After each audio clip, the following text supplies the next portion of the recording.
At a crowded house party in Adelaide, Cole searches for his brother Duckett. When he finds Duckett and attempts to bring him home, Duckett stabs him in the shoulder before fatally stabbing himself in the face.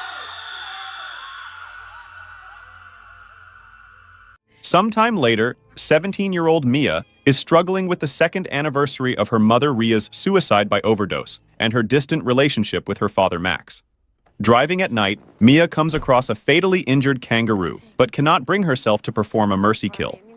Mia, her best friend Jade, and Jade's little brother Riley sneak out to one of many gatherings hosted by Haley and Joss, where the main attraction is a severed and embalmed hand of mysterious origin. Holding the hand in a handshake position and saying "talk to me" enables someone to communicate with a deceased person's spirit, followed by saying "I let you in" to allow the spirit to possess them. In order to prevent spirits from binding themselves to that person, someone else must end the possession before 90 seconds by pulling away the embalmed hand and blowing out a candle to cut the connection.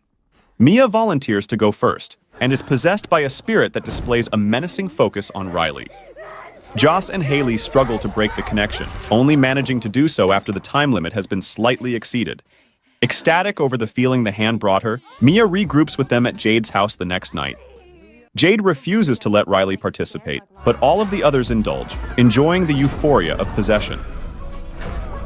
When Jade leaves the room, Mia gives in to Riley's pleas and tells Joss and Haley to let him take a turn, as long as the possession ends before 50 seconds, instead of the usual 90.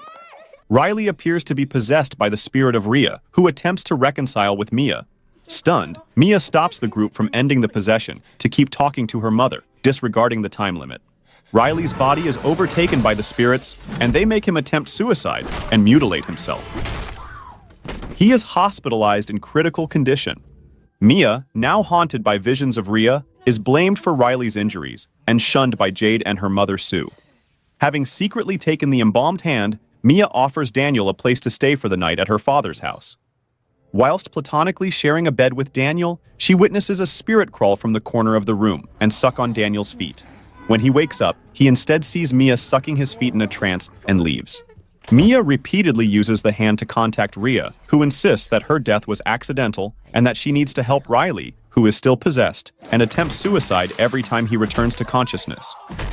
Mia leaves the connection open and begins seeing her mother without the hand, causing her to lose her grasp on reality. The friends track down Cole, who explains that a living body naturally expels invading spirits. Mia, fearing that Riley may not have time, attempts to contact him in the hospital by using the hand, but is instead shown a vision of Riley being tortured by spirits in limbo. At home, Max reads Ria's suicide note to Mia and apologizes for hiding the truth from her.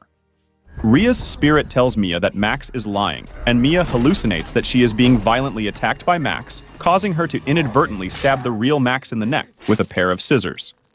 After being told by Ria that Riley needs to die in order to be set free from his possession and hallucinating the injured kangaroo she earlier failed to euthanize, Mia kidnaps Riley from the hospital with the intention of putting him out of his misery. Jade sees Mia pushing Riley in a wheelchair toward the highway. Ria attempts to convince Mia to push Riley into oncoming traffic, but when she tells Mia that the spirits will have him forever, Mia realizes that Ria has actually been the malevolent spirit from her initial possession.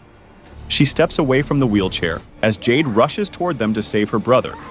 Mia instead falls into the oncoming traffic and lies badly injured on the road.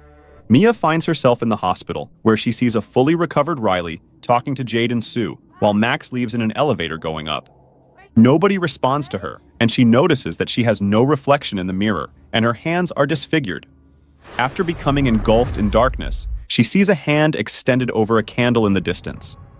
She grabs it and is suddenly summoned to a house party in Greece, where a partygoer holding her hand is urged to speak and tells Mia, "I let you in."